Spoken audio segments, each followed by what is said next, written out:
What's going on, Packer fans? Welcome into the Pack a Day podcast. I'm your host, Andy Herman. Joining me is the one and only Rachel Hopmayer. Once again, welcome back, Rachel. I love doing these each week, and I can't wait to talk Packers with you.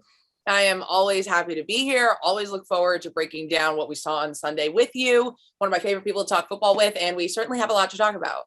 We really do. I mean, it's a 365-day-a-year business, which is why we do this. Yeah, there's always stuff to talk about, but today's certainly not any different. Let's kick things off with, I think, still the biggest topic. We didn't get a ton of information these last couple of days from Matt LaFleur about Jaire Alexander's injury. Tom Silverstein had a report that they're still getting more opinions, but nothing major there. But what do you make of this injury? Obviously Eric Stokes, had some ups and downs this past game. Where are you at with this right now?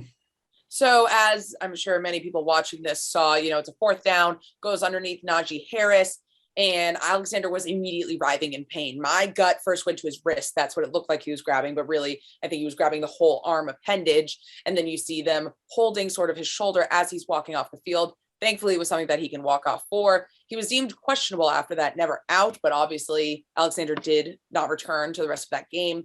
And by the time that the media asked him about it after the game, LaFleur said that he couldn't rule out a long-term injury, which is a scary place to be. At least by then, normally you do have some sort of negative x-rays or whatever sort of testing works in that situation. So a lot of people are rumoring AC joints. I'm sure none of those people rumoring that are medical experts. So for now, it could be anything. It could be something long-term. And when you're looking at that, you have to look at the Packers secondary that's already thin without Kevin King. Stokes has put a lot of good stuff on tape. Fans are high on him. I think he's done a lot of productive things, even if he's gotten some flags in the meantime, including that, late interception. That's just a feel-good thing at that point. Yeah. But I don't know how ready he is to take on that immediate starting role. I think he's been doing great in this condensed, slightly sped up role. But I mean, for him to go 0 to 100, I think that's asking a lot. It really is. And I agree with you 1,000,000%. It's interesting because there as fans of the team, the fans are always willing to give like 1,000,000 times more accident forgiveness when a player is a rookie or they're playing in their first games. And as they should. Exactly. Great point. But if these things start to happen more and more as time goes on, it all of a sudden, you go to Kevin King 2.0 very fast. Now, I want to start by saying Eric Stokes in week 4 is so far ahead of where my expectations were, going into this season of where I thought Eric Stokes would be in week 4, that I am, very, very impressed with where he's at. I love his short memory. He's not getting down on himself when he is giving up completions. They haven't been, long completions for the most part. He's made the tackle right after the play. Yes, he's getting a little bit physical at the point of attack at times. I'd almost prefer that than some of the plays where, he's 10, 15 yards off and they're, having easy completions and things like that. That's the biggest thing that I want to see with Eric Stokes. And it's always a bit of a mystery because there's certainly going to be times where the defense calls for the player to be 10, 15 yards off the line of scrimmage. There's going to be times where the defense calls for them to come up and press the wide receiver, or play close to the line and just play a cover 2 style defense, whatever the case may be. But Matt LaFleur has also insinuated that at times how far the corner plays off can be up to the cornerback.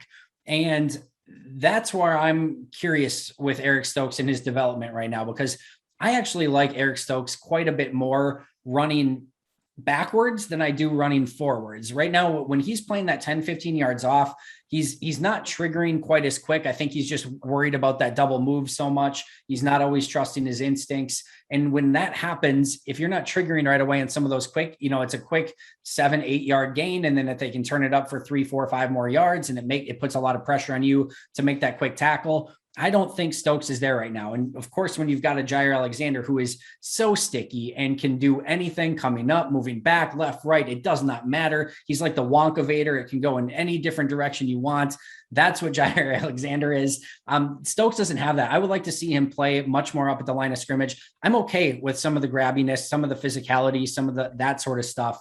That I can live with. I'm not as comfortable watching him. And same as Kevin King, when they're playing off that 15 yards and coming up, bad things happen in that situation. I think we've seen that from Stokes these first few weeks.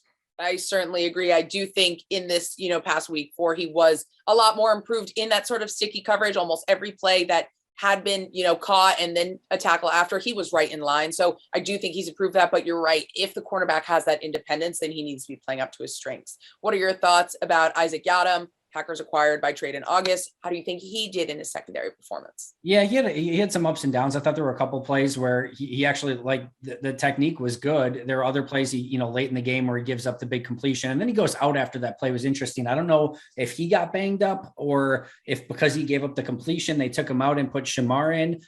It was interesting because they did take him out and go with Shamar instead at one point, and then Shamar finished up the game. So that'll be interesting to keep an eye on. I am intrigued to see, like, let's say King and Alexander cannot go.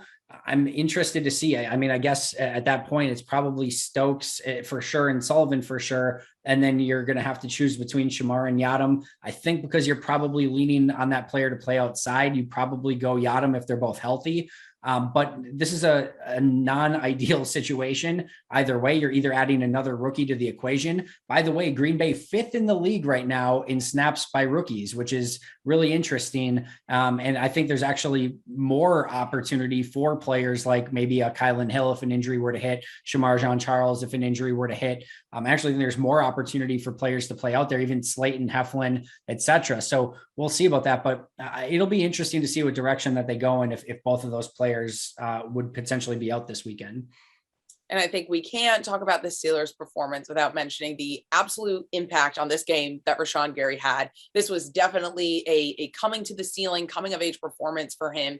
70.5% pass rush win rate. That was just the dominance that I think so many people were looking for Rashan Gary to arrive in this moment.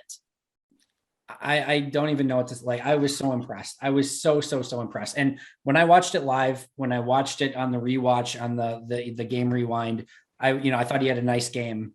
When I just finished up going through every snap on defense on the all 22.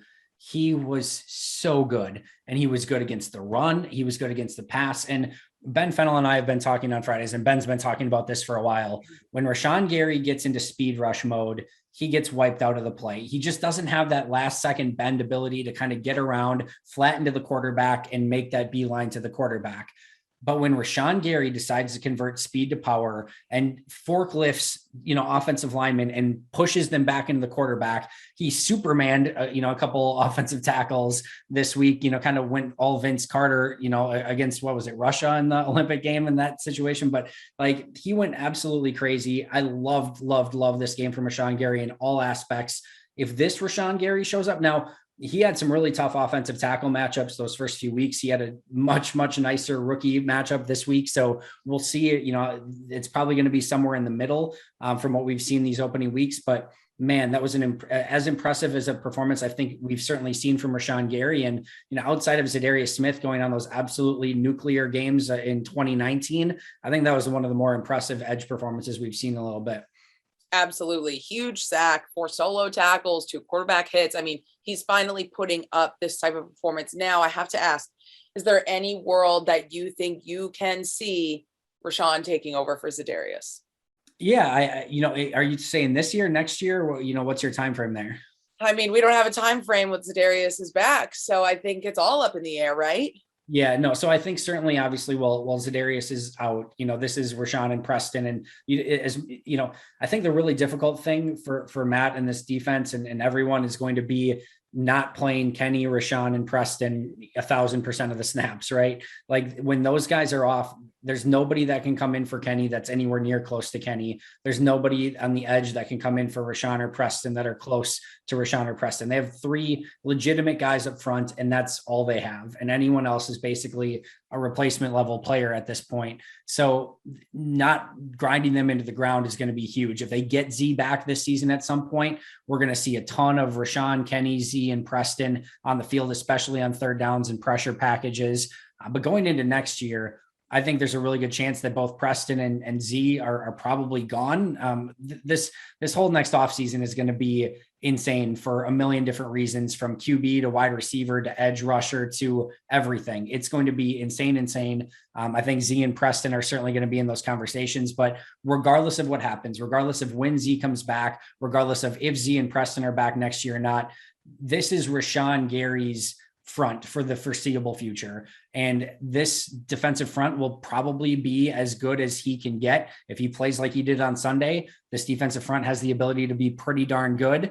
If he plays, where he's trying to speed rush around the edge and not really, kind of setting the tone and using his physicality the way that he has the ability to, then I think it might be a slight disappointment. But we're not even going to talk about that because he was freaking awesome on Sunday, and we're going to manifest that into existence moving forward.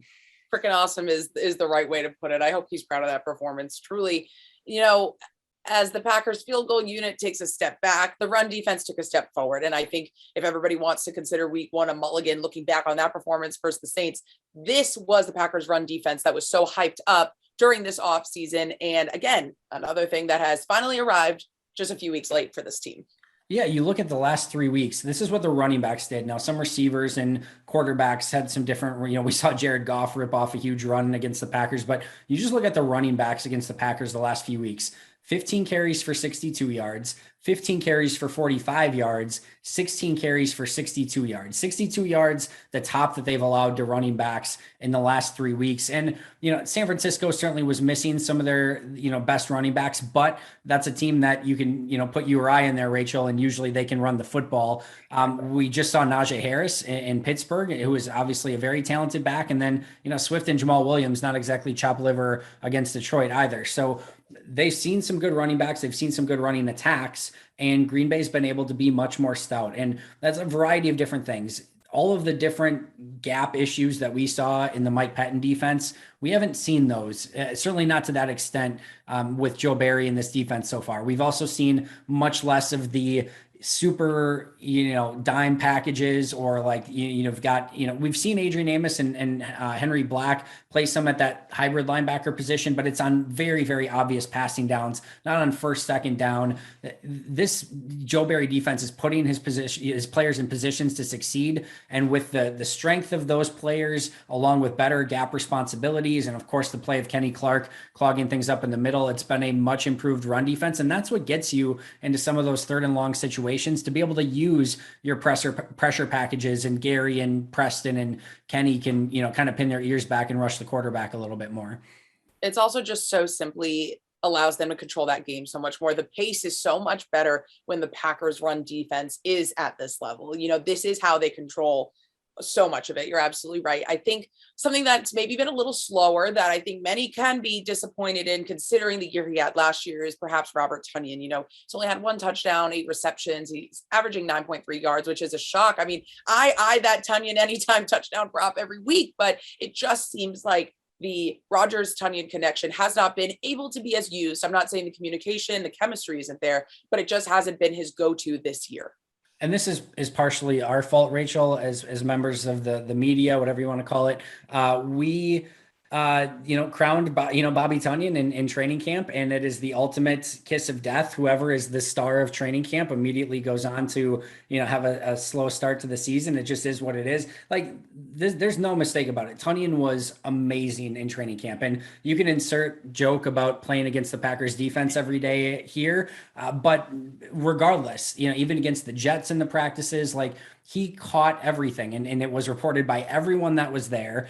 There was nothing that he didn't catch. He was catching passes in the seam. He was doing, great run after the catch stuff, like just all of it. And it's odd that, they've started off a slow start. Now, to be fair, I know that the numbers haven't been there. There've been a couple different big pass interference penalties that Bobby has drawn that don't, show up on the stat sheet. I still think he's much improved as a blocker, especially over a couple years ago. So this is still a very important piece on this offense, and he's definitely going to have his opportunities to be a major contributor from a stat standpoint. But it's just crazy that, we talk about all off season now, he doesn't drop a pass. And I think his like first 1 or 2 passes that he gets, he has a drop. And then, we talk about how he's just the MVP of camp and just he hasn't done anything through 4 weeks. So just go figure. That's why this sport is so amazing, because up is down, left is right before you know it. And like I said, he's going to be just fine, but it's been intriguing to see. It's been a little bit slower than expected.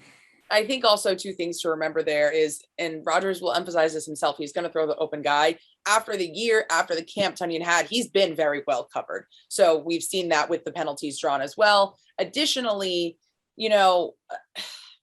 there's such a deep threat, but like you said, under Mercedes Lewis, that blocking ability, that type of depth, for them to have such skilled tight ends in that way, that certainly not every team can compare like that, is huge. I've seen him getting chippy all every week, that we've seen the past 4 weeks. That defense blocking ability, not maybe having as many catches, that certainly doesn't diminish his values. And I know it's not as sexy or flashy to fans or just people who want to see big touchdowns, but at the end of the day, I still think he's just developing himself in another way, even if it's not racking up the score sheet. And of course, yes, go. Oh no, I was gonna say it's a phenomenal point, because they're going against Joey Bosa and TJ Watt, or Nick Bosa, excuse me, and TJ Watt the last 2 weeks. And Bobby Tonyan is obviously getting in there and chipping and doing his part as a blocker as well. This group of Lazard and Cobb and EQ and MVS and Bobby Tonyan and Mercedes Lewis and Josiah DeGuara, AJ Dillon.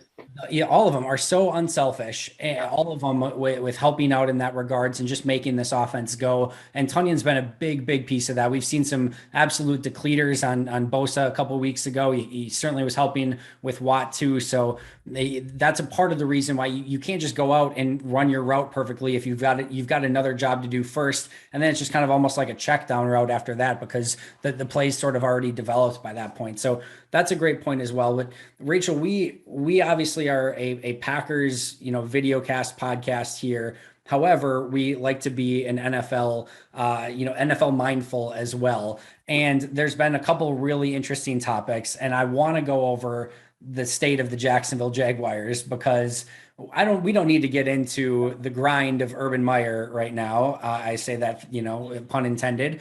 But the entire, good call. The entire situation where the Jaguars decide to hire Urban Meyer in the first place. I want your thoughts on this, but I just want to go on a brief tangent here.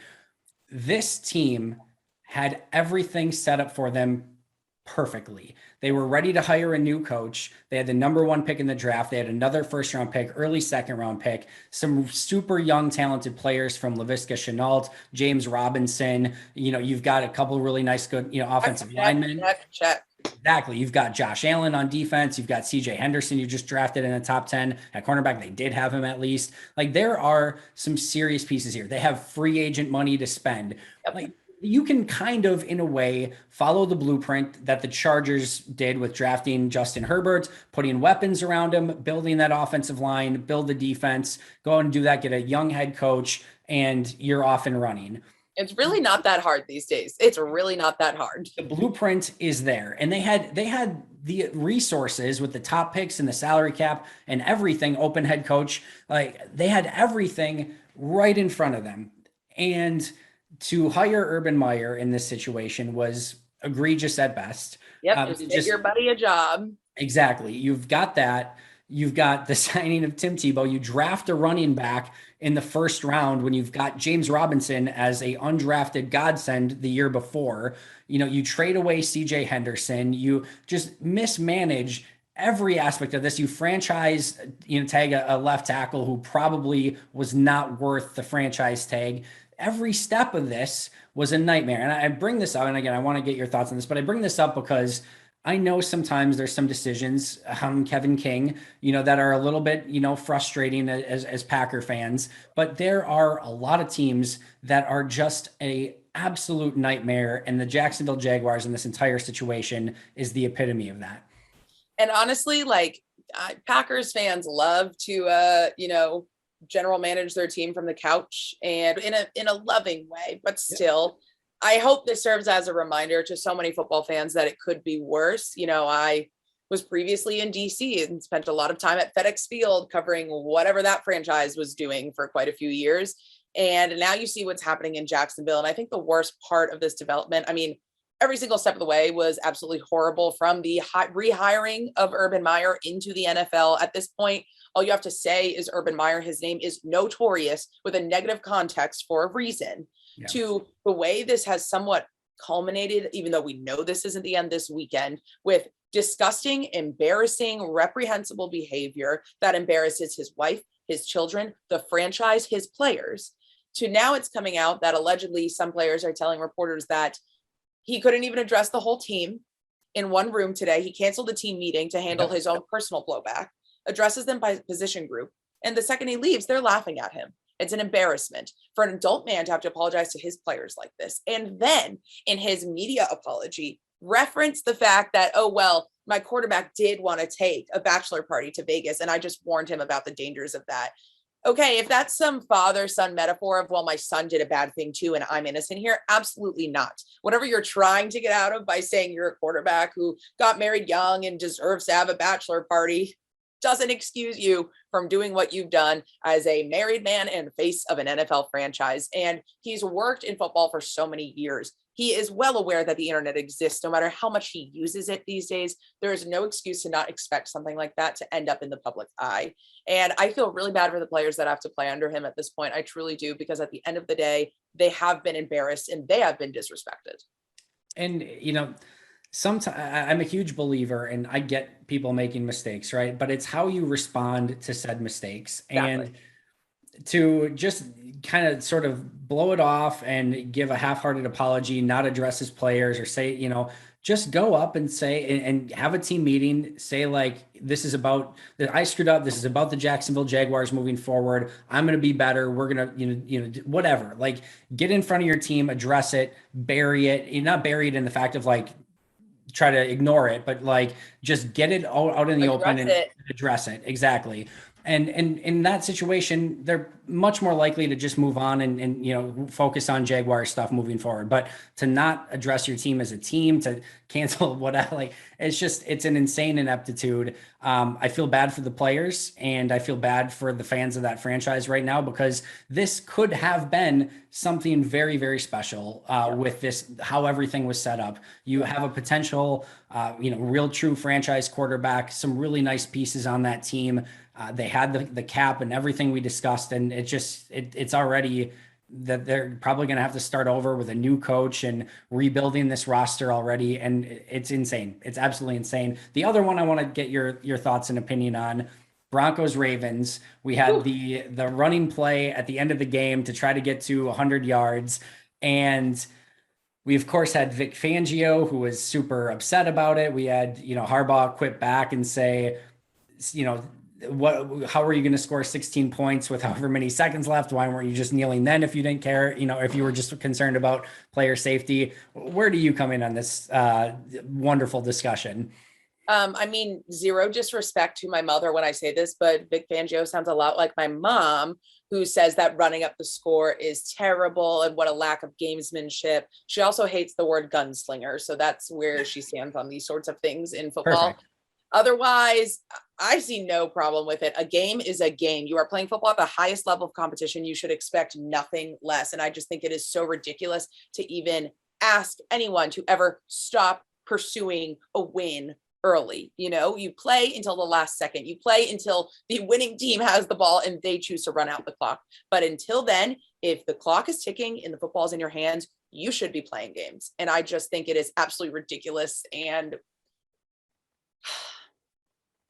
insulting to fans, to the other team, to act as if they owe you something by not pursuing their goals in competition, gamesmanship, all of that. So yeah, I think it's a waste of breath, to be quite honest. But again, you have Vic Fangio, you have Urban Meyer, like you have this group of men in football that, whether they be old fashioned or selfish or lewd, are slowing football down a little bit in terms of, there are so many young people in this world. We talk about this with voting rights. We talk about this with consumership of any media. There are so many young people in this world. I'm not saying football is anything like NASCAR, something that needs a sort of media catchy revamp, but you should be wanting to engage people at the highest level of this. And it's just frustrating to still see this group of older men in this sport that, from various facets, will do what they can to tarnish the purity of the game, whether they be a distraction or whether they say stupid stuff like that. And at the end of the day, I, for one, am quite sick of it. Yeah, no, I 1,000,000% agree. And here's how I feel. Like, if we're talking, Pee Wee football, Pop Warner, high school, college, even go college. Yell at the dad that he hit your kid too hard. Fine. Right. Whatever. Like, if you kneel it down, don't run up the score, whatever you want to say, I can understand. But then it's also like, okay, do you want a participation trophy? Are we getting to that level? Should Pee Wee rules be applied to the NFL? This is ridiculous. Adults. I agree. But in that situation, these are the highest paid competitive athletes in the world. This is a business. Do I think that, John Harbaugh, it's interesting because you'll hear all of these coaches be like, it's not about the stats, it's about the victory. We don't care if somebody gets 300 yards passing or whatever, but now you want to continue your record of 100-yard rushing games. And now you're like still, so it's like, you're kind of speaking out of both ends of your mouth. But that being said, the team that gets to choose what happens in that scenario is the team that is winning. It is not the team that is losing. It is the team that is winning. If and you're losing by your actions, you are in the losing position because of what you did. Because of that, if you would like to kneel down the ball, then win the game. Win a football game. You can kneel down the ball whenever you would like to start kneeling down the ball. If you are not winning said football game, that is the other team's prerogative, and you better line up your 11 guys. Like, they could get hit in the face because they could at any time, because it is a live football game, and they can do whatever the heck they want because to victor go the spoils, and because they are the ones that are leading that game. I couldn't, like, Vic Fangio seems like,